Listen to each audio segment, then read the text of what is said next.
دین کا علم جو ہے وہ دماغ میں سماتا نہیں ہے، دماغ اس کا تجزیہ صحیح نہیں کر سکتا۔ دماغ جب وہ دل میں سماتا ہے تو پھر دماغ اس کی اچھی بری چیزیں دیکھ سکتا ہے، اس کی اچھائیاں دماغ پر عیاں ہوتی۔ تو اگر دل میں نہ جائے تو پھر جیسے آپ دیوار پر پانی مار رہے ہیں، اس کے اندر تو اس کا کوئی اثر نہیں ہے، اس کا کوئی فائدہ نہیں ہوتا۔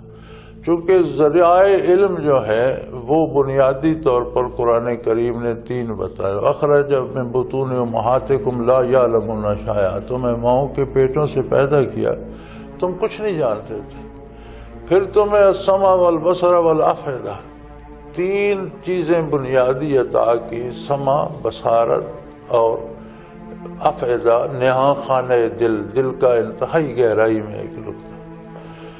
تو ہم سمع کو بھی استعمال کرتے ہیں، بصر کو بھی استعمال کرتے ہیں۔ آپ کو کتنے لوگ ملے ہیں جنہوں نے دل میں بھی علم کو سمویا ہو، دل سے علم حاصل کیا ہو؟ خالق کائنات نے اس کو بنیادی نقطہ حصول علم کا قرار دیا۔ اور آپ دیکھ لیں کہ وہی الہی جو نازل ہوئی انبیاء پہ نازل ہوتی ہے تو انبیاء بے مثل انسان ہوتے ہیں، کوئی غیر نبی ان کی مثال نہیں ہوتا اپنے تخلیقی طور پر، اور ان میں جو استعداد ہوتی ہے حصول وحی کی اور کلام باری کی اور ذات باری سے ہم کلام ہونے کی، یہ غیر نبی میں نہیں ہوتی۔